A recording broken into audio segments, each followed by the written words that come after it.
বহুদিন আগে কুমারপুকুর গ্রামে বাস করত এক দরিদ্র ভিখারি হারু ও তার পরিবার। হারু যেমন রুগ্ন তেমনি ধীরজ, তাই কোনো কাজ সে করতে পারত না। যে চিনতে ভিক্ষে করে একবেলা খেতে পেত, আবার কখনো সারাদিন অভুক্ত থাকতে হতো তাকে আর তার পরিবারকে।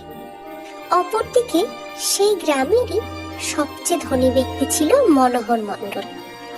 যেমন তার যশ তেমন প্রতিপত্তি, আর তেমন তিনি ছিলেন দানশীল। একদিন হলো কি, হারু সারাদিন ভিক্ষে করে একটু চাল আর দুটো আলু থলের মধ্যে ভরে দুঃখিত মনে বাড়ি ফিরছে। হঠাৎই পথে দেখলো মনোহর মণ্ডল দেদার হাতে চাল, ডাল, সবজি, ফল সব দান করছেন। বহু লোক লাইনে দাঁড়িয়ে আছে। হারু তাড়াতাড়ি লাইনে গিয়ে দাঁড়ালো আর ভাবলো, সত্যি ভগবানের কি বিচার! কোথায় আমার মতো দরিদ্র ভিখারি, আর কোথায় এই মনোহর মণ্ডলের মতো ধনী ব্যক্তি! ঠিক যেন আকাশ আর পাতালের তফাৎ। কি করে ভগবান এরকম বিচার করেন জানতে বড় ইচ্ছে করে। অন্য ভিখারি বলল, কিছু বললে ভাই? আর কি বলবো ভাই, ভগবানের অবিচারের কথাই ভাবছি। আমরা খেতে না পেয়ে মরছি, আর ধনীরা দুই হাতে দান করছে। তো কপাল গো ভাই। তবে যাই বলো, ধনীদের মন কিন্তু বেজায় ছোট হয়। আমাদের মনোহর মণ্ডলের মতো সকলের এমন বড় মন হয় না। তুমি থামো তো ভাইয়া, এত ধন সম্পদ থাকলে দান করা আর কি এমন বড় ব্যাপার? ওকে না ভাই, কথায় আছে টাকা থাকলেও মন থাকে না সবার, আর তাই তারা নিজের থেকে এক পয়সা দেওয়ার আগেও 100 বার ভাবে। রাখো তোমার কথা, নিজের অনেক থাকলে দান করা এমন কিছু আহামরি ব্যাপার নয়। ব্যাপার হলো ভগবানের অবিচারের। যদি ধনী করতে হয় সকলকেই করুক, না হলে কাউকেই না করুক। অন্য ভিখারি আর কথা বাড়ায় না। এইভাবে লাইন এগোতে এগোতে, তোমার কি হয়েছে? এত উদাস দৃষ্টিতে তুমি আমার দিকে তাকিয়ে কি দেখছো? না না, কিছু না প্রভু, আপনার সামনে কিছু বলার ক্ষমতা আমার নাই। আরে না না, একদম না। আমরা সবাই ভগবানের সৃষ্ট মানুষ, সবাই এক। তুমি নির্দ্বিধায় আমায় বলো তো কি বলতে চাও? প্রভু, আমি অতি দরিদ্র ভিক্ষুক। ভিক্ষা করে নিজের ও পরিবারের পেট চালাই।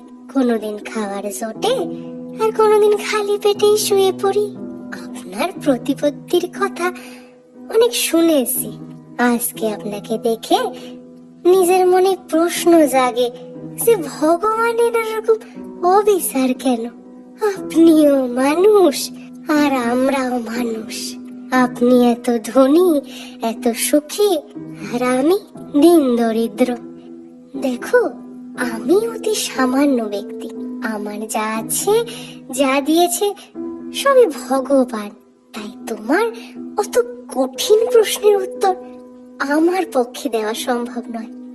তবে তুমি যদি চাও, আমরা দুজনেই ভগবানের তপস্যা করে তার কাছ থেকে এই প্রশ্নের সদুত্তর পেতে পারি। আপনার অতি দয়া প্রভু, অতি দয়া, অতি দয়া। আমার কোনো আপত্তি নেই, বরং আমার মনের দ্বিধার সমাপ্তি হবে এতে। চলুন, আমরা দুজনে অরণ্যের ভেতর গিয়ে তপস্যা করি। বেশ তো, তাই চলো। এই বলে মনোহর আর হারু গভীর জঙ্গলে প্রবেশ করলো, আর সেখানেই একটি বনস্পতির নিচে বসে তপস্যা শুরু করলো।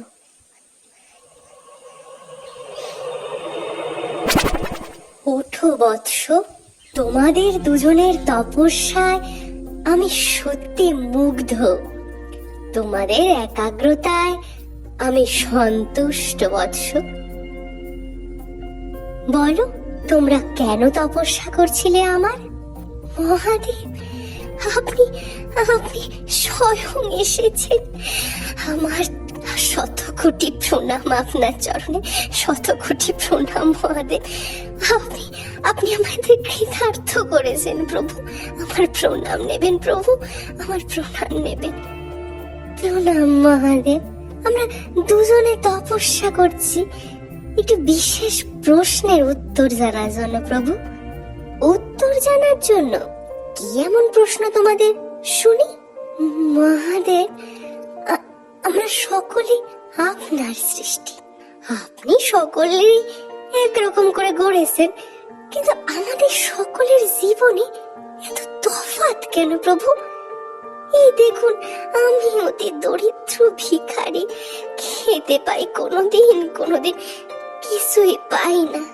আর এই ব্যক্তি অতি ধনী, তার নিজের জন্য রেখেও সবাইকে বিলিয়ে দিতে পারেন, এত ধনী।